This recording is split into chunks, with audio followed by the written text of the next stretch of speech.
2027 budget. This budget will be the state spending plan beginning July 1st, and it's commonly referred to as the big budget. It's finally here, at least in the House, the budget for the upcoming fiscal year and the constitutionally mandated reason for the General Assembly to meet. Good evening and welcome to Day 30 of the Georgia legislative session. I'm Donna Lowry in Atlanta. Tonight we're devoting the show to AI, social media, technology, and innovation issues. We have two guests who will touch on those topics in the areas of agriculture, medicine, transportation, education, labor, and just day-to-day life for children. We'll learn about legislation to try to get a handle on how quickly artificial intelligence is changing our world and how legislators are trying to create laws to rein in some of it. We begin, as always, with a look at the day at the Capitol from our correspondent, Sarah Callis. Hi, Donna. Today at the Capitol, lawmakers were paid a visit by two Trump administration officials, and the House took on their only constitutionally required duty. The House kicked off the day with a visit from Small Business Administrator Kelly Loeffler. After passing the supplemental budget 2 weeks ago, the House was at it again, this time presenting HB 974, the fiscal year 2027 budget. The $38.5 billion budget is 2% higher than last year's budget and includes more money for literacy coaches in public elementary schools. We funded $60.8 million related to literacy in this budget. This is a massive down payment on a historic investment that will get our kindergarten to third graders reading on grade level, effectively moving them from learning to read to reading to learn. HB 1193 provides for a literacy coach at 1,313 elementary schools. These positions will be funded through the QBE program, just like teachers, counselors, and principals. The state's correctional facilities are also receiving investment. We made great strides improving our correctional officer workforce, and this budget provides $34.9 million to continue the hiring trajectory to reduce the inmate to correctional officer ratio to 1 to 12 in FY27, with a goal of 1 to 11 by the FY28 budget cycle. This budget also provides $70 million to the department to continue providing for the physical, mental, dental, and pharmaceutical needs of a prison population that has increased to over 50,500 inmates this fiscal year. And legislators penciled in more funds for healthcare and autism therapy. The budget also includes money for infrastructure improvement and feral hog eradication programs. HB 974 was passed and immediately transmitted to the Senate. In the Senate, the first House bills were debated and voted on today. HB 945 was a banking cleanup bill. A new provision would protect the elderly and people with mental disabilities from financial exploitation by putting a hold on financial transactions suspected to be fraudulent. The financial institution may reach out to what this bill refers to as a trusted contact. That would be an adult designated by the account holder and notify this trusted contact of the suspected financial exploitation. Once a transaction hold has been placed, the financial institution must initiate an investigation. If the results of the investigation do not indicate financial exploitation, the institution may consummate the transaction. The bill would also create more stringent guardrails around virtual currency kiosks. The bill passed unanimously. HB 115 would require abandoned boats and other watercraft to be registered with the Department of Natural Resources and hold owners responsible for the cost of derelict watercraft cleanup. This establishes the ability of DNR to board the vessel just to check out from a safety standpoint, label it abandoned. They search it in the computers and see if there is an owner, and the owner has about 30 days to remove the vessel.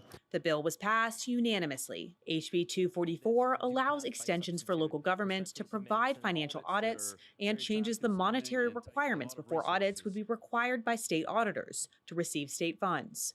That passed 48-2. Senate Resolution 771 would create a study committee to look at the financial costs incurred by families during the adoption process. What we need to do now is establish an adoption process here in Georgia that is affordable and transparent so that the children who want to be adopted or who their mother and father want to put them up for adoption have the opportunity to move into a loving family.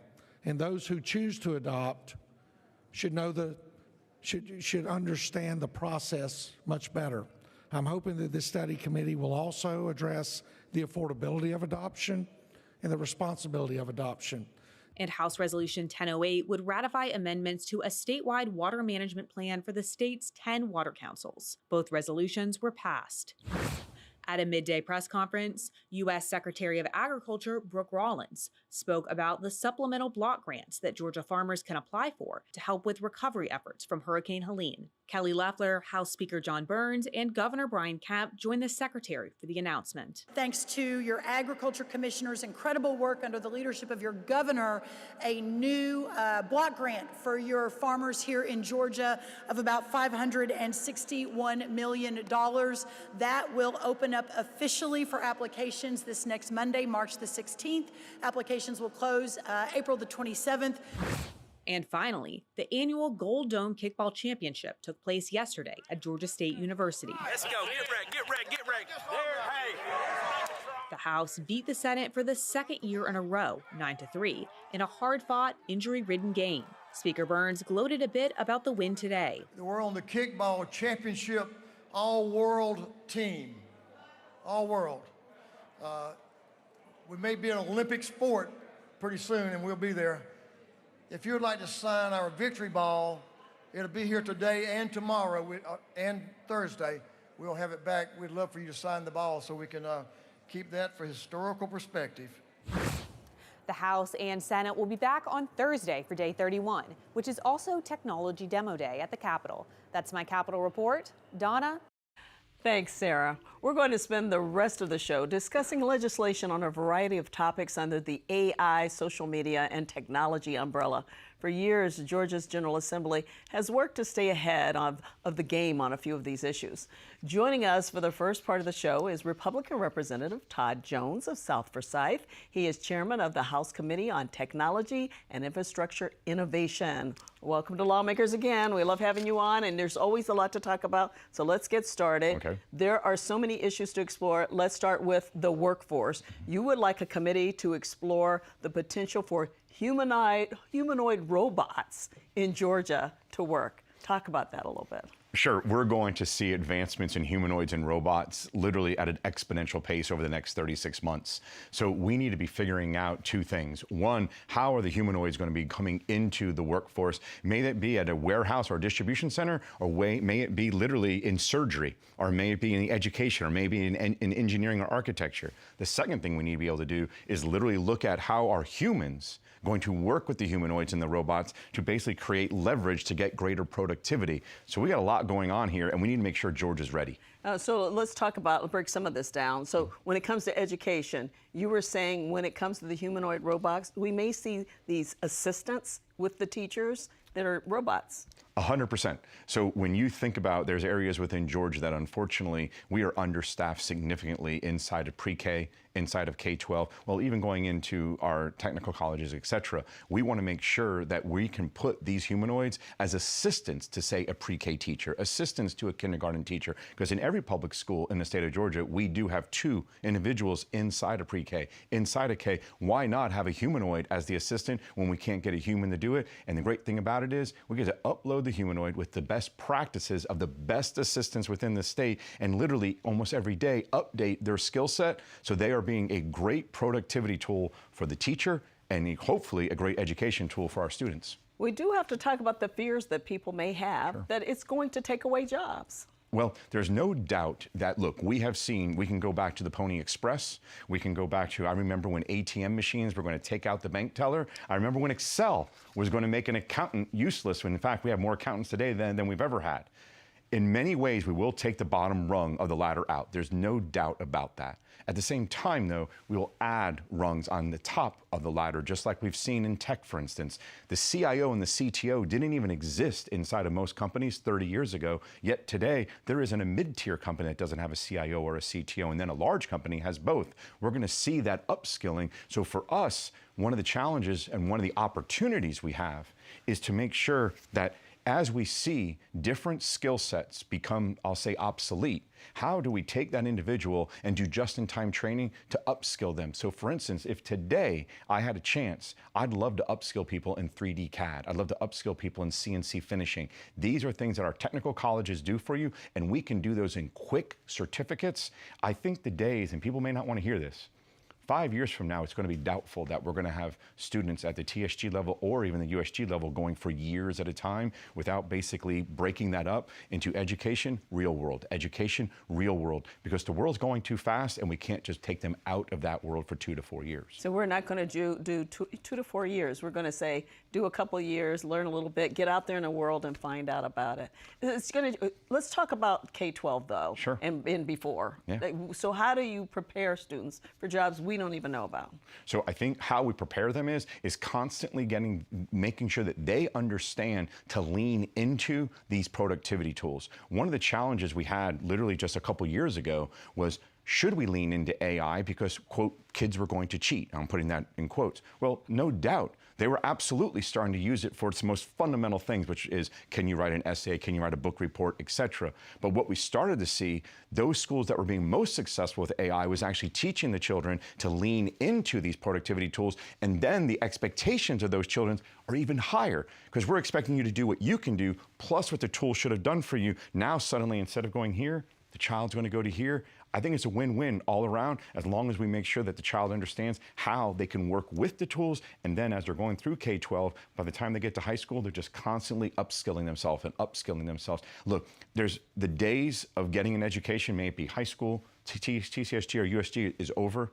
We must all be lifelong learners now. So basically, cradle to grave, you have to be saying to yourself, I'm going to learn, because my profession, no matter what it is going to be impacted by technology. Yeah, we've been saying for a while now, people who stay at jobs for 30 years, that doesn't happen anymore. No. And it won't be able to with what you're talking about. No, and what's beautiful is I think you're going to see the free market move towards education that is literally being done in a matter of minutes, a matter of hours, as opposed to being done in a matter of days, weeks, and quarters. And it's going to be really interesting how we can upskill you so quickly, and we can get into a myriad of different examples. I'll even say forklifts. There are forklifts now that are coming out with advanced technology that literally there are 10-minute videos that allow you to upskill yourself to be prepared to use that forklift if you had been using the prior forklift.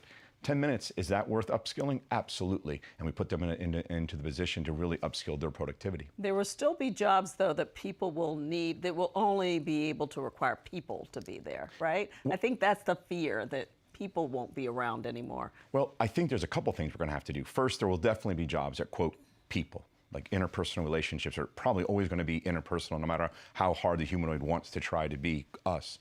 I think the second thing is that we need to basically get people to understand that embracing the technology is going to allow them to be able to reach levels that they never could. Let's take a lawyer. You're hearing so much about a junior lawyer is not going to be needed anymore. That's hogwash. What's going to occur is, instead of the junior lawyer taking on 10 cases, they're going to be able to take on 30 cases, 40 cases, 50 cases. They may be thinking that's crazy, but in fact, with the productivity tools, that's where they're going to get to.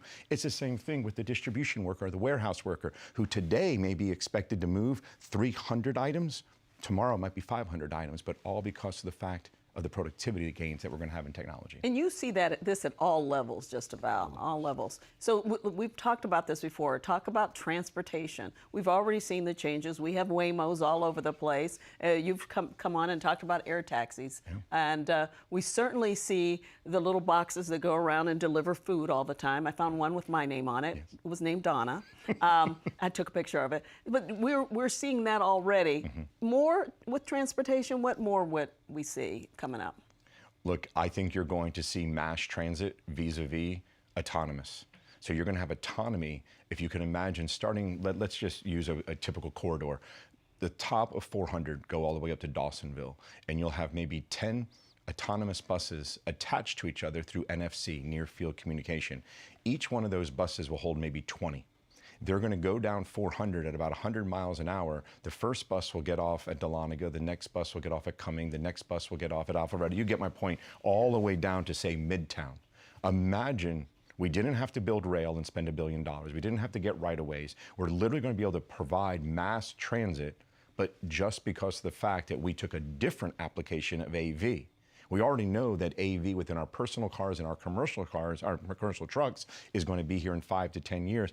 I believe we're going to see mass transit in that same time period, but imagine being able to do that and be able to have mass transit do the last mile with individual pods. It's going to be pretty cool. We're showing the video right now, the air taxis, and I know you've talked about them. Is it still the plan to have the air taxi, the first one to go up during the big FIFA soccer match? The big World Cup. Yeah, World Cup. So we are imploring the federal government to give us that waiver.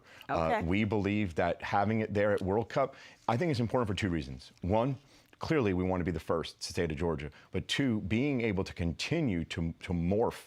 We're number 1 in business, but we want to be the most innovative state in the union, and having us have that air taxi land, first one in the country, we think would put us at the top of that heap. We're going to still wait for that. Real quick, I want you to talk about farming and how it has changed. That's the biggest, that's our biggest industry in the state, agriculture. You're seeing that the AI and the robotics happening there. It is profound when we think about the entire life cycle of agriculture. So if we're talking about crops, for instance, let's take livestock to the side. With crops, we're talking about literally seeds all the way to harvesting. There is not a place in that value chain where we're not seeing education make a profound difference in terms of the optimization of the seed, the hybridization of the seed, pest control, all the way down to water usage, and then all the way to harvesting. I'm sure many people have seen on the show right now, they've seen literally on Twitter or any other social media, we've seen literally robotic harvesters of nearly any crop. So we are going to see more and more AI, more and more machine learning, literally going into the machines and going into what I'll just say the nanotechnology to produce the seeds that we need to optimize for our conditions. Does this mean the farmers are going to be able to, well, there's still some things there's no control of, and that is Mother Nature and, the rain they need and those kinds of things, storms that may come through. Yeah. But can they afford some of these technology issues, the things that they may want to buy? You hit the best point. And you also have, what I call is basically FOMO, the fear of missing out, but you also have the fear of being too soon. So we have farmers who are saying, look, this is a 7-figure investment, and I'm hearing you that I'm seeing all this productivity, but it seems like it changes every 6 months. So why don't I wait 6 more months before I make the 7-figure investment? Because then I'll get version 2, version 3, version 4. So one of the challenges that we're having in ag tech right now is how do we stop the FOMO? How do we get that commitment made? And how does the state participate in creating that surety? One of the things the state is talking about working with UGA and all the extensions is basically putting people in to the field to get people comfortable with the tech, get people to know how to use the tech, and let them know that if they buy version 1, chances are we can help them with the upgrade to version 2, version 3, version 4. Yeah, and we have UGA's Grand Farm in Perry, Georgia, that's already doing a lot of this stuff. Great showcase for ag tech, and what we're looking to do next year is to literally bring the country in to show that the state of Georgia doesn't just lead on ag, the state of Georgia leads on ag tech, and the Grand Farm is a great way for us to show that. Anybody who can lead us into all of this, it's you, your excitement about all of this. Well, you're gonna stay with us because we're gonna talk more about this. Coming up, more on AI, technology, but a greater focus on social media and how it's affecting children. We learn what lawmakers should do to protect those children. And the co-chair of the Special Senate Study Committee gives us perspectives all parents should hear. So stay with us. Georgia Farm Bureau, a grassroots organization dedicated to preserving Georgia agriculture. Farm Bureau advocates for all Georgia farmers at the state capitol during the session and year-round. Georgia Farm Bureau, the voice of Georgia farmers. Hi, I'm Burt Wesley Huffman, joining you from the set of Lawmakers, now in its 56th season covering the Georgia legislative session. Community and collaboration are foundational to our work, and we're honored to bring those concepts together around the issues and stories that matter to you. Your engagement powers our ability to create trusted programming that encourages curiosity and conversation with Georgia in focus. It's all here for you, so please support it now with your generous gift at gpb.org/give. It's not a country thing or a city thing, but it is a get the crew together thing. It's not a soul music thing or a folk music thing, but it is a finding your new favorite local band thing. It's not a Yellow Jacket thing or a Bulldog thing, but it is a Football Fridays thing that brings every fan to their feet. Tune in to GPB. It's a Georgia thing. We came across this intriguing story. Things are starting to get going. Are you prepared? It is a golden opportunity.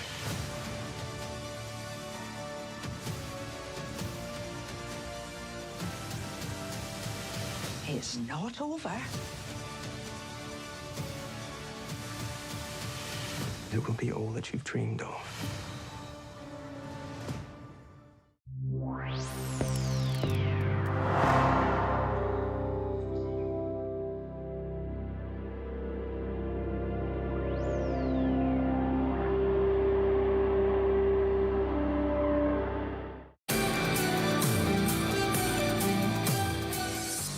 Welcome back to Lawmakers. I'm Donna Lowry. We continue the focus of our show on AI, social media, and technology. Joining us is Democratic Senator Sally Harrell of Atlanta. She co-chaired a committee with a long name, the Senate Impact of Social Media and Artificial Intelligence on Children and Platform Privacy Protection Study Committee.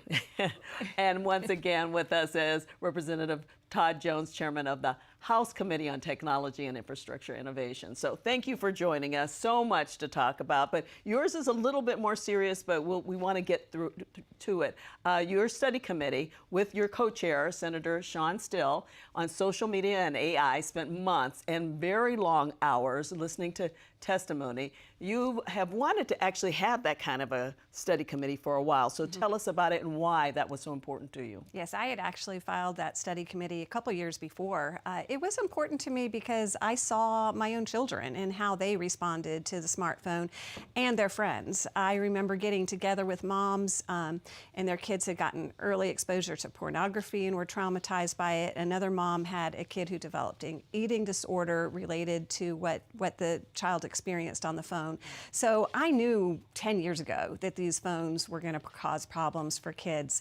And I've literally been waiting for millennials to have their babies and be afraid so that we would have the numbers to do something about it. Yeah, because they're the ones that grew up with it and now they're realizing they actually did not grow up with it. They did. The millennials didn't. No. Yeah, but their kids are the ones that Yes. grew up with it. Yes. Yeah. So you heard from experts in Georgia with heartbreaking stories, and we're going to get into that a little bit. A few who spoke either in person or remotely were parents who lost children to social media issues. 2 Georgia dads testified about losing children to suicide. One was the father of Manny Parkman, a freshman at the University of Colorado at Boulder. We are going to play a portion of an interview with Manny's dad, Ben Parkman, when he testified. After talking about how Manny was, he knew he was a happy, fun-loving young man. He explains how the family didn't understand why he killed himself until police turned over his cell phone after his death. Now, a warning, this is very difficult to hear, but we felt it was important to understand why legislators are looking to create laws about this issue.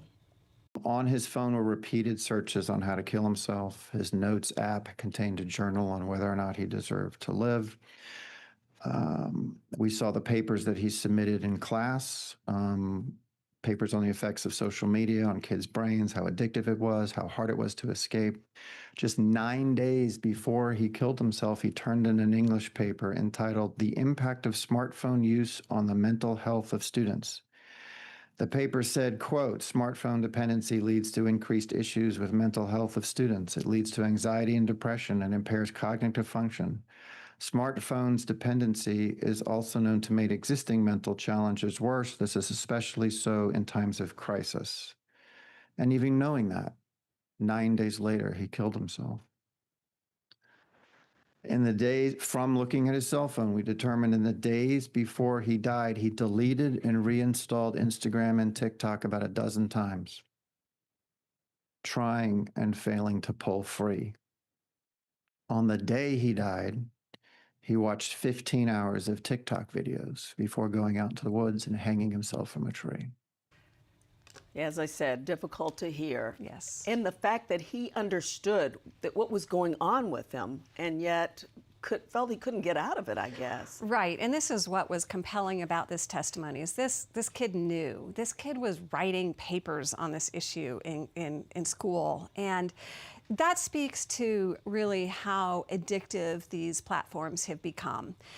the social media companies realized that the longer they kept people engaged on the platform, the more hours people spent on it, the more money they made selling to marketers and marketing brokers. And so they started playing with the design of the platform and doing things to make it more addictive, to make the kid not be able to disengage. And that's what this father's son communicated, is he tried over and over again to stop, but he couldn't do it, even knowing that it was bad for him. Yeah, you are going to continue with your committee on all of this. There were some recommendations. Talk about that. Right, so the committee wrote a robust plan, action plan, a legislative plan with a number of recommendations. We had bills this session that dealt with those recommendations. Some of them passed, and some of them didn't. The ones that didn't pass are really the ones where the industry brought in lobbyists to try to kill the bills, and they did. One in particular was called the App Store Accountability Act. That made it easier for parents to be able to control what their kids had access to. They would be able to enter the child's birth date into the phone, and then the apps wouldn't be able to be downloaded by a child until a parent approved the download. That did not pass. There was actually no vote taken on it. And then my bill, Senate Bill 495, got to the heart of design. It actually put guardrails on some of the addictive design features that the companies are using, and said you can't have that addictive design. You can't use that if there's a minor on your if minors are on your platform. We had a hearing for that bill, but no vote was taken. Then, because the Republican caucus decided to take this issue on as one of their priorities, the majority leader did bring a bill that put Senate Bill 540, that put some guardrails on companion chatbots that kids use, ensuring that these companion chatbots don't interact with a child in a sexually explicit way, or a way that promotes emotional dependency, and has some disclaimers telling the child this is not actually a human. That bill did pass the Senate floor and will be going to Representative Jones's committee in the House. Okay. But the thing is, this is not a one-off. Your committee is not a one-off. You're going to continue with it.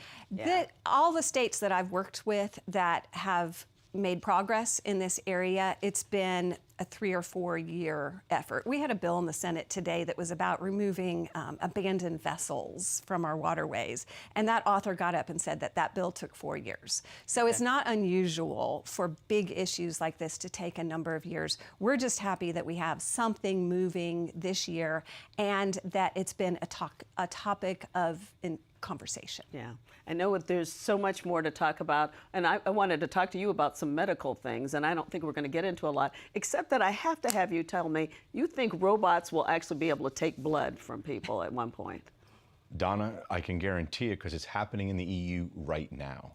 And it's pretty amazing. It's basically the person sits down, they put their arm in like you see at maybe a CVS or a Walgreens drugstore, and literally everything gets done. But what's amazing, they're using imaging to find the right vein.